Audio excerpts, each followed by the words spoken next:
My name's Allison, and I'm 29 years old, born and raised in a small rural village outside of Shanghai. Growing up, I never imagined my life would turn out the way it did. My parents worked backbreaking jobs just to put food on the table. My dad drove one of those big commercial trucks, constantly on the road, hauling cargo across long distances. And my mom? She was a janitor, cleaning office buildings and hotels and scrubbing toilets to help make ends meet.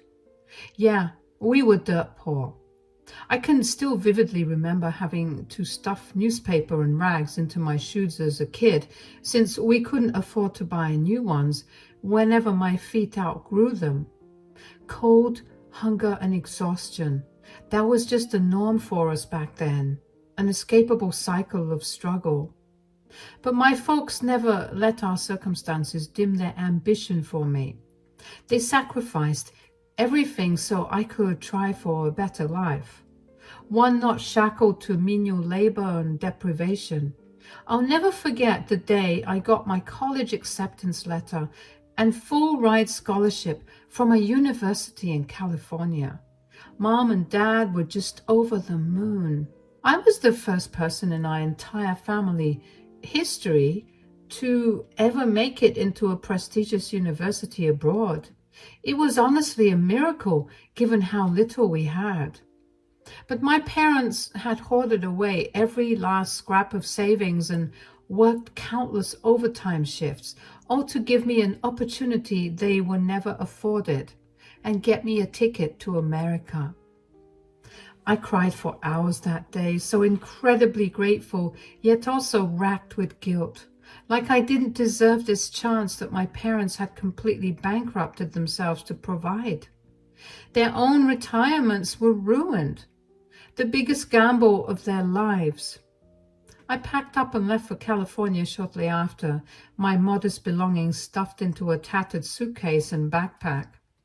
That first year of college was rough as hell, living off the cheapest food imaginable in a cramped little dorm room, but nothing could shake my determination to make the most of this shot and not squander my parents' heart-wrenching sacrifice.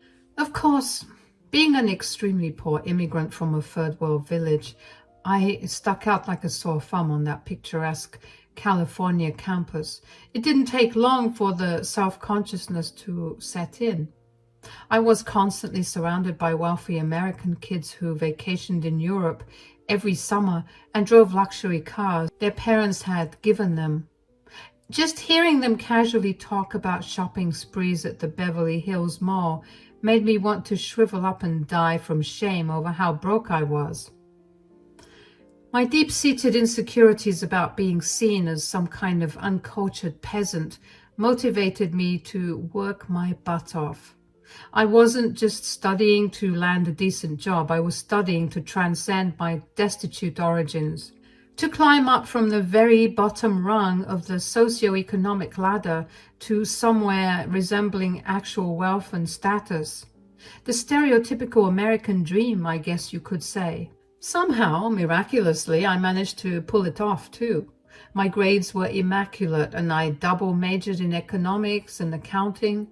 On top of that full course load, I worked an on-campus job at the library to help cover living expenses. With my credentials and killer GPA, I had my pick of lucrative offers from finance companies and consulting firms straight out of college at 22. Within just a couple of years, I was pulling in a 5-figure salary, able to finally start enjoying some of those luxuries I'd been so envious of as a broke student. My humble little shoebox apartment was traded in for a better one in the heart of downtown San Francisco. I bought stylish designer clothes and splurged on fancy dinners and souvenirs, just living that prosperous big city yuppie lifestyle to the fullest. Hell, I even had enough disposable income saved up to take my parents on an extravagant 2-week vacation touring Italy, a way of finally thanking them for all the blood, sweat, and tears they'd poured into giving me a shot at this lavish new life. Of course, I was sending money back home as well. They didn't care much to move to America. They just wanted me to live my dreams, and I was so grateful for that. In a lot of ways, I was deliriously happy to have vaulted myself up from abject poverty and finally found success. But in other ways, insecurity was still eating away at me. I felt this perpetual pressure to overcompensate, to recklessly flash my newfound wealth around, lest anyone think I was still that dirty, shoeless village kid, too unsophisticated to belong in America's upper tiers. It was sadly this over-eagerness on my part, springing from that deep well of self-consciousness, that first attracted me to my now husband and his overbearingly affluent family. I met Grayson at 26 through some mutual acquaintances during my second year working in finance. He was this tall, chiseled drink of water with a charming southern drawl, the whole prototype for a ripped cowboy model, basically. We hit it off initially over some light conversation at a cocktail mixer of all places. I have to admit I was immediately smitten by his breezy confidence and overall presence. He kept complimenting how I looked and what I was wearing. If only he knew that just a couple of years ago I looked nothing like how I did. He was super sweet and kind. It seemed like we were perfect for each other at first.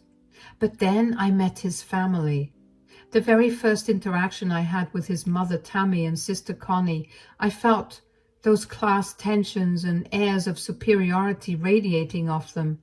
Like I tried dressing up in one of my nicest summer dresses that day to make a good impression.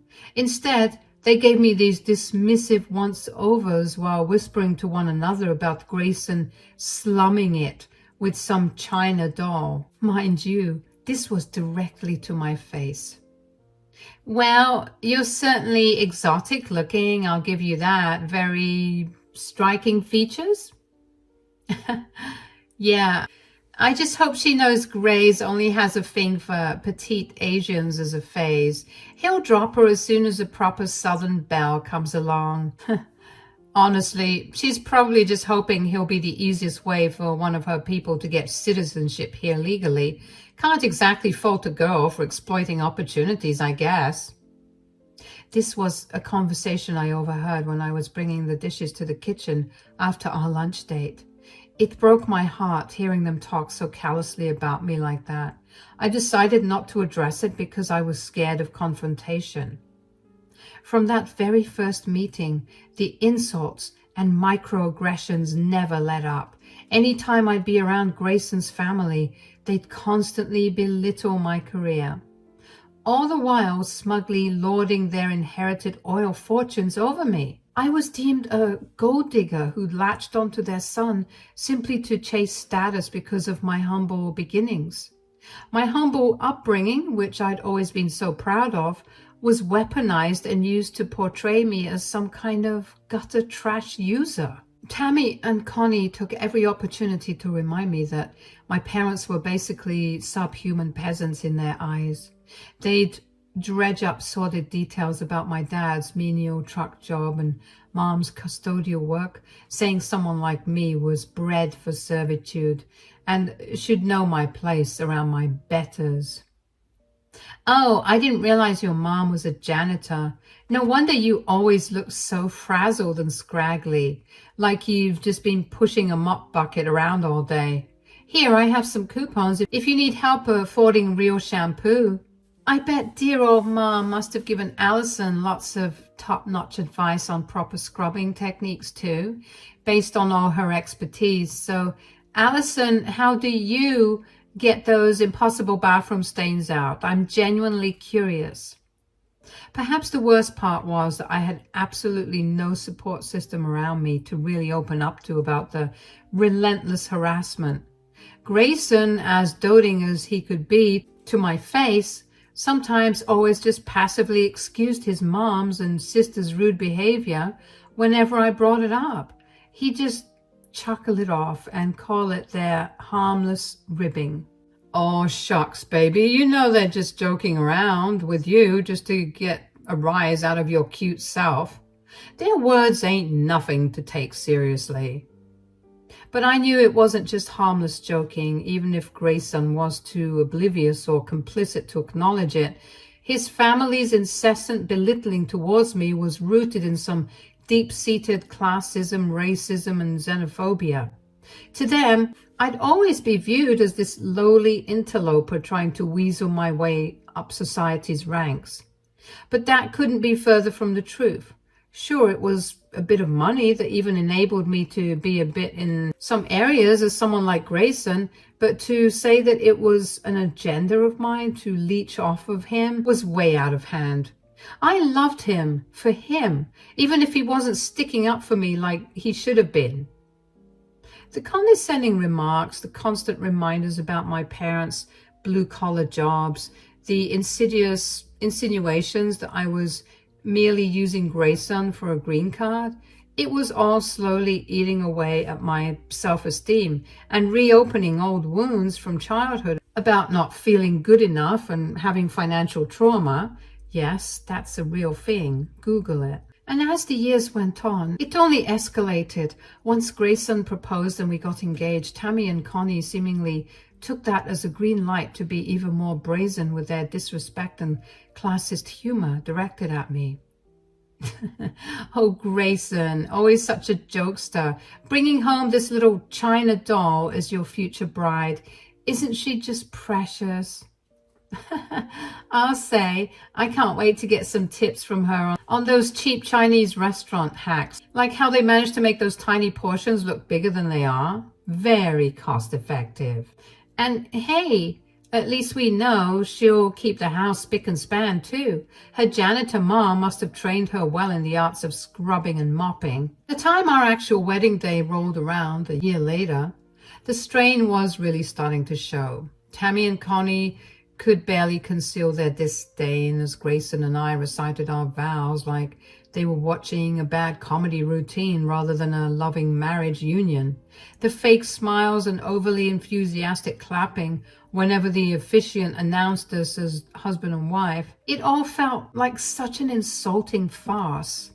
In those first few years of being married to Grayson, the malicious comments and overall hostility from his side of the family just wouldn't let up. No matter how much I tried killing them with kindness and taking the high road, it got to the point where I was putting strict boundaries in place, refusing to be in the same room as Tammy or Cammy, unless Grayson was present to witness their behavior. I also demanded he finally starts sticking up for me rather than rug sweeping everything under the, oh, they're just joking crap. I'm at my wit's end here with the constant disrespect, Grayson. Your mom and sister have sunk to a new low, saying such vile racist things about me to my own face. When does it end? Look, I'll admit they definitely take the teasing way too far sometimes. I've talked to them before about being more considerate, but you know how bullheaded those two can be.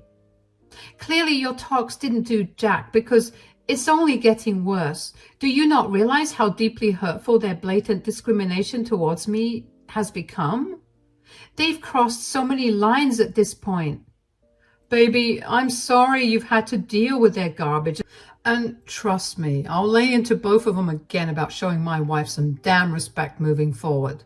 It's just, they're my family, you know, they mean well, even if their approach totally sucks. To Grayson's credit, he finally did take me seriously and went scorched earth on his mom and sister about their repugnant behavior. We stopped speaking to both of them for over half a year until tensions could at least simmer down. But of course, the hateful attitudes never really went away. Tammy and Connie continued trying to inject themselves into our lives, despite me actively trying to stay out of theirs, finding petty ways to get their little digs in, whether through snarky text messages, rumor mongering to other family members about me, or those backhanded, "Did you hear what I actually meant by that?" non-apologies. It was maddening how any reconciliation seemed impossible with these two venomous snakes. So for a while, I resolved to just avoid them both together and shut them out. Grayson was mostly supportive of me in this too, since he'd seen firsthand how deranged and toxic his mother and sister could be. Our marriage was going strong, buoyed by my thriving career and the comfortable life we were building together. Then about a year ago, Connie announced she was getting married and of course pleaded with us to come and celebrate her big day despite everything. Against my better judgment, I agreed after much cajoling from Grayson. He promised me up and down that his mom and sister would remain on their best behavior for Connie's ceremony. And hey, I figured they wouldn't want to risk scorching earth again by ruining their precious daughter's sister's wedding with their usual antics, right? Well, the second we arrived at the wedding for Connie's venue festivities, those high hopes crashed and burned. It was like a switch flipped as soon as Tammy and Connie spotted me. They reverted right back to their cold, smirking, demeaning things from past years, only now emboldened by a crown of their extended family and high society friends surrounding them. Well, well, look who it is. The little street urchin maid scraping her way up from the gutters. Should we leave out some food scraps for her? Please, she'd probably inhale those like a dumpster rat sniffing for trash bags. Not like she has any manners or class. I grit my teeth and try to keep my composure as much as possible. The last thing I wanted was to create a scene right before Connie's ceremony and potentially ruin her big day over those two witches. Grayson was at least sticking by me, putting a hand on my shoulder to keep me grounded. We made it through the initial ceremony and vows without any explosive incidents, but I could feel Tammy and Connie just itching to pick at the scab again. Their searing glares any time the photographer came around to take glamour shots of me. The rest of the wedding party made my skin crawl. Once the reception got underway, that's when they finally struck, and of course it was in as humiliating a way as possible. Some kid accidentally dropped part of their dinner on the floor near our table, making a small mess. With a smirk curling across her wrinkled face, Tammy instantly beckoned for me and passed over a cloth napkin. Here you go, Allison. You know the drill by now, I reckon. Your janitor mom must have trained you well for these kinds of situations. Get to cleaning up now. We can't have our precious venue looking all grimy. The smarmy sing-song delivery of those words, dripping with derision, caused audible gasps from some of the other guests sitting nearby who overheard the comment. Yet Connie just looked ahead from her seat at the front, which was not too far from us, and she sat there beside her mom, grinning like this was all some hysterical joke everybody could be in on. Then she started yelling. Oh, come on, Allison, don't look so glum. Just embrace your true calling already. Mommy dearest will be so proud of you for finally putting those scrubbing lessons to good use. Normally, I would have lost my mind right there, ripping them both some new ones in front of God and everyone over the slurs and classist insults, maybe even resorted to slapping a woman or two, given how fired up I was feeling inside. Grayson, for his part, looked totally mortified, ashamed at having to witness his loved ones engaging in such grotesque prejudice, yet again. But for some reason, I managed to stay calm in the moment. A scathing retort danced at the tip of my tongue, ready to go nuclear. Yet at the same time, a part of me also felt emboldened, seeing their smug mugs. That disgusting sense of entitlement and snobbery they wielded so carelessly. And in that suspended second of tense silence, an idea popped into my head. With a cordial smile, I took the proffered napkin from Tammy and made a show of taking my sweet-ass time cleaning up the spill, all while maintaining direct eye contact with her and Connie. Their amused expressions slowly started souring in confusion over my lack of a fiery reaction. Little did those haughty ladies realize I was simply biding my time to take them down a peg in front of everyone. By the time the napkin was properly soiled and wadded up, the commotion of Tammy's appalling demand had mostly died down, as the other guests tried to awkwardly move on. But I wasn't about to just let that disgraceful incident slide. The ceremony went on, and it appeared as though Connie and Tammy had forgotten that they had humiliated me like that. But revenge was a dish best served stewed and slow cooked. As the reception coordinators started calling for everyone's attention so the scheduled toasts could begin, I made sure to shoot up out of my seat before anyone else had a chance. Clutching that balled up napkin still in my palm, I strode right up to the front with the microphone and cleared my throat. The bewildered looks across Tammy's and Connie's faces at that moment were absolutely priceless. I could practically smell the nervous confusion wafting off them as I defiantly took center stage. Grayson just shrugged at me with furrowed brows, seemingly unsure of what I was playing at, but definitely intrigued.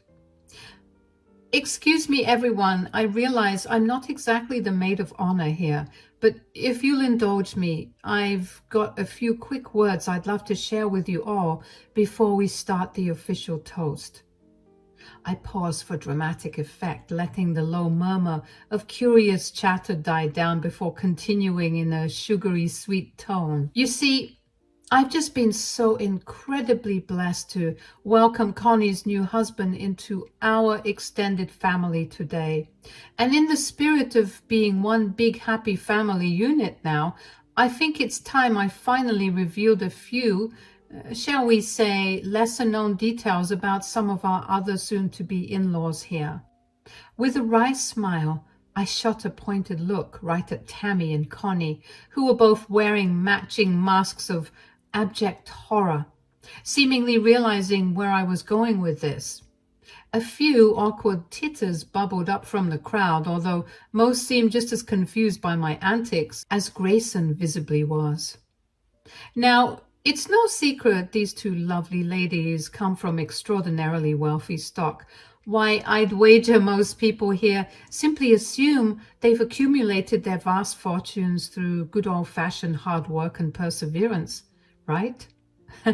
Well, I hate to be the bearer of bad news, but I'm afraid the reality is a bit more disillusioning than that. You could nearly hear a pin drop in that cavernous hole by this point. Every eye was squarely fixated on me, including Tammy and Connie, whose faces had drained of all remaining color. I was clearly a hair's breadth away from dropping a cataclysmic bombshell on these two sociopaths. Who knew keeping my cool in the face of their abuse would allow me to leverage such glorious revenge? Lips tightening into a merciless sneer, I continued airily. "The truth is, this family's empire hasn't been built on noble things like grit or integrity after all. No, they've simply been perpetuating their lavish lifestyles through, well, how can I put this delicately? Let's just say exceptionally creative accounting practices and tax fraud on a massive scale." The audible shockwave that rippled across the crowd was like a physical force. Tammy and Connie's jaws both dropped in unison, their eyes bugging out almost comically as I exposed their dirty laundry. Phones immediately started coming out en masse as videos began recording the escalating drama. This was prime internet spectacle material after all. That's right, folks. Our esteemed matriarch Tammy and her darling daughter Connie are basically modern-day corporate raiders, cheating the system to maintain that 1% lifestyle we've all been so awed by. Who knew that the ranch dressing they were always drizzling over their overpriced salads was basically just a money laundering vehicle funded by tax evasion? At this point, Tammy tried screeching for the mic to be cut off. I could see her wild hand gestures and frantic whispers with the AV coordinator from my elevated stage vantage point. Meanwhile, Connie seemingly short-circuited altogether, stunned into catatonic silence that let the weight of my bombshell allegation just linger grossly in the air. But I wasn't quite done twisting the proverbial knife yet. Savoring that last bit of revenge, I cocked my head and added one final damning zinger. Oh, and just so you're all aware, the hefty tax debt Tammy and Connie are currently drowning in, thanks to their funny finances, definitely in the 7-figure range, and counting apparently. My lovely husband is the one who gave me this info. At that moment, Tammy was sending daggers to Grayson, and Connie was pleading with her husband, who looked very upset. Big yikes. Whoa, it's going to take a lot of lemonade stands to pay that sort of bill, huh? And I'm sure fraud of that scale would land you double digits in prison, no? Connie, you're the one with the lawyer husband here. Care to tell us if I'm correct in my assumption? At that moment, you could literally hear a pin drop as my words reverberated through the stunned crowd. I could see Tammy's face turning bright red, a look of pure fury overtaking her. Connie, meanwhile, just seemed to crumple in on herself like the illusion of money and power she'd been clinging to was just melting away right before her very eyes as her husband realized who she really was. You must be wondering what Grayson was thinking after I essentially threw him under the bus. Well, Grayson shot me a wide-eyed look from his seat at the wedding party table, clearly stunned at having the family's dirty little secret laid so bare.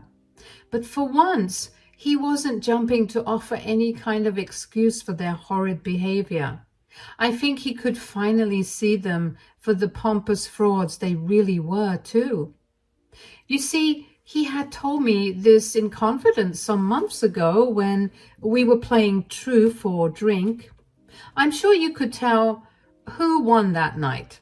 He always said that he hated his mother and his sister's duplicitous and sneaky ways, always rejecting any offer to join their business or participate in any way because he knew that one day it would come back to bite them. And it turns out that Connie's wedding day was that day.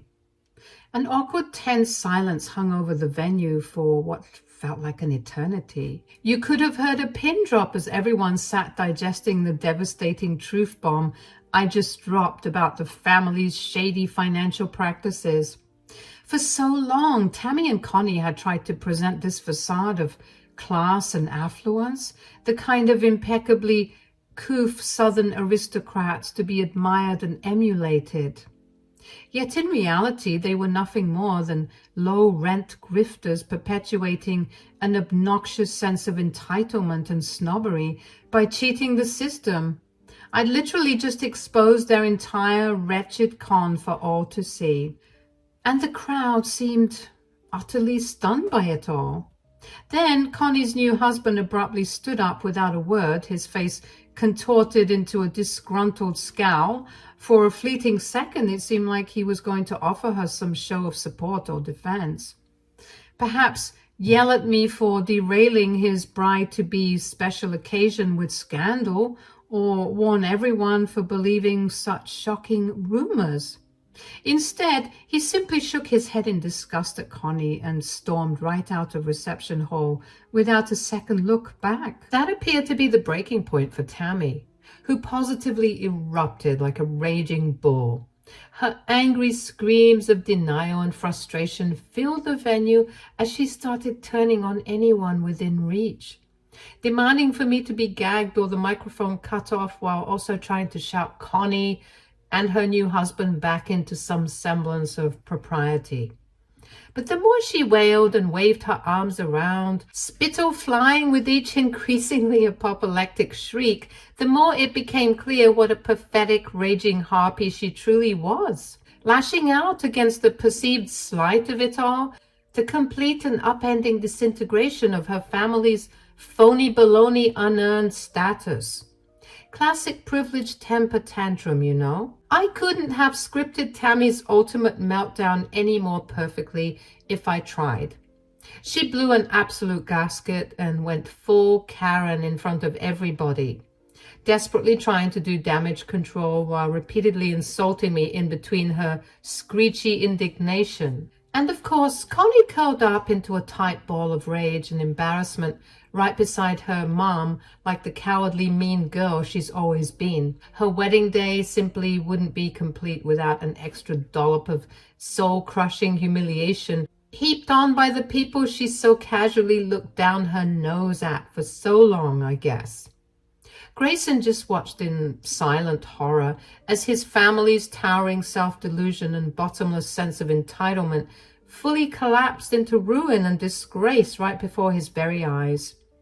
But for once, he didn't try to make excuses. I think part of him did want to believe that his mom and sister's vicious conduct could eventually be reformed or contained.